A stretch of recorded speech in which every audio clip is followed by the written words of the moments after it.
रहेगी, जहां से आज कांग्रेस उम्मीदवार और पूर्व सीएम भूपेंद्र सिंह हुड्डा ने नामांकन भरा, तो जेजेपी ने दिग्विजय चौटाला को उम्मीदवार बनाया है जो आज नामांकन भरेंगे। दरअसल जेजेपी के दिग्विजय चौटाला को उतारने के बाद सोनीपत सीट सबसे हॉट सीट बन चुकी है, जहां बीजेपी उम्मीदवार रमेश कौशिक का मुकाबला कांग्रेस के भूपेंद्र सिंह हुड्डा और जेजेपी उम्मीदवार दिग्विजय चौटाला से होना है। तो कुल मिलाकर नामांकन के आखिरी दिन सोनीपत की जंग साफ तौर पर जाहिर हो चुकी है और दिग्विजय चौटाला, हम सबको याद है कि जींद उपचुनाव में एक बड़ा किरदार दिग्विजय चौटाला ने निभाया था और कैसे जींद में काफी वोट्स लेकर गए थे और आप कह सकते हैं कि बाकी उम्मीदवारों के लिए मुश्किल का सबब बन गए थे। वैसा ही कुछ भूपेंद्र सिंह हुड्डा के सामने क्या वो कर पाएंगे। और बता दें कि अभी नामांकन नहीं भरा गया है, भूपेंद्र सिंह हुड्डा की तरफ से रोड शो कर रहे हैं, नामांकन भरने के लिए निकले हुए हैं आप कह सकते हैं।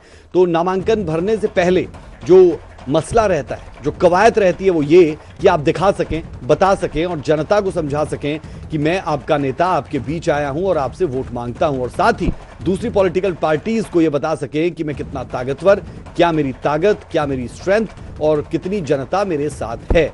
इस कोशिश में न सिर्फ प्रदेश के बल्कि देश के तमाम नेता रहते हैं, वो चाहे बीजेपी अध्यक्ष हो, वो चाहे कांग्रेस अध्यक्ष हो। जब वो नामांकन भरने के लिए गए तो उससे पहले रोड शो किया गया, ताकत दिखाई गई। वहीं नामांकन के आखिरी दिन की अगर बात करते हैं तो नामांकन के आखिरी दिन भी कई उम्मीदवार नामांकन करेंगे, जिनमें कुरुक्षेत्र, करनाल और भिवानी महेंद्रगढ़ से कांग्रेस उम्मीदवार शामिल है। इसके अलावा फरीदाबाद से जेजेपी आप गठबंधन के उम्मीदवार नवीन जयहिंद भी नामांकन भरेंगे। तो कुल मिलाकर हरियाणा में आज नामांकन का जब आखिरी दिन, तो इस आखिरी दिन अलग अलग तस्वीरें निकलकर सामने आएंगी। 3 तस्वीरें आपकी टीवी स्क्रीन पर है। भिवानी महेंद्रगढ़ से श्रुति चौधरी जो कांग्रेस से, उन्होंने नामांकन भरने के लिए वो आई। और अगर बात करते हैं कुलदीप शर्मा की, तो कुलदीप शर्मा करनाल से चुनाव लड़ रहे हैं और यहाँ से वो नामांकन भरने के लिए पहुंचे। वहीं कुरुक्षेत्र से आप निर्मल सिंह को टीवी स्क्रीन पर देख पा रहे हैं। ये तीनों तस्वीरें कांग्रेस से जुड़ी हुई, जहां पर कांग्रेस प्रत्याशी नामांकन के आखिरी दिन का भरपूर उपयोग करते हुए अपना नामांकन दाखिल करने के लिए पहुंचते हुए, भरते हुए। तो कुल मिलाकर कांग्रेस पार्टी जो आखिरी समय तक 4 सीटों पर अपने प्रत्याशी तय नहीं कर पाई थी, जिनमें सोनीपत था, भिवानी, महेंद्रगढ़, करनाल, कुरुक्षेत्र।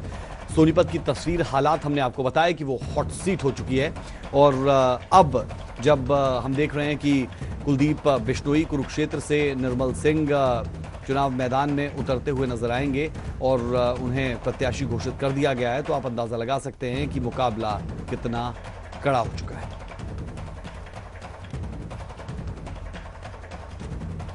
उधर एक बॉक्सर भी सियासत की रिंग में उतर गया है। ओलंपिक पदक विजेता बॉक्सर विजेंदर सिंह अब सियासत के रिंग में उतर चुके हैं। कांग्रेस ने विजेंदर सिंह को दिल्ली से टिकट दिया, जहां वो दक्षिण दिल्ली सीट से चुनावी मैदान में होंगे। कांग्रेस हाईकमान से टिकट का आश्वासन मिलने पर ही विजेंदर सिंह ने डीएसपी के पद से इस्तीफा दे दिया था। तो कुल मिलाकर हम देख रहे हैं कि कोई इस्तीफा दे रहा है सरकारी संस्थानों से, कोई आईएएस के पद को छोड़कर आ रहा है, जैसा हमने हरियाणा में ब्रिजेंदर के केस में देखा। वहीं अब हम देख रहे हैं कि बॉक्सर ने अपने पद से इस्तीफा दिया, जो उन्हें खेल की बदौलत मिला था। तो अब साहब ने कोशिश की है, विजेंदर सिंह ने कोशिश की है कि सियासत की रिंग में उतरा जाए और ओलंपिक पदक जीतने के बाद, प्रोफेशनल रेसलिंग में जाने के बाद अब सियासत की पिच पर अपने हाथ आजमाए जाएं। कांग्रेस ने विजेंदर सिंह को दिल्ली से टिकट दे दिया है, जहां वो दक्षिणी दिल्ली सीट से चुनाव मैदान में होंगे। कांग्रेस हाईकमान से टिकट का आश्वासन मिलने पर विजेंदर सिंह ने डीएसपी के पद से इस्तीफा दे दिया था। तो दक्षिण दिल्ली से ये टिकट विजेंदर सिंह को मिला है, डीएसपी के पद से इस्तीफा भी हम आपको देख रहे हैं। और हाई प्रोफाइल, आप इन सब चेहरों को समझ सकते हैं, हाई प्रोफाइल नॉमिनेशन इन्हें कहा जा सकता है।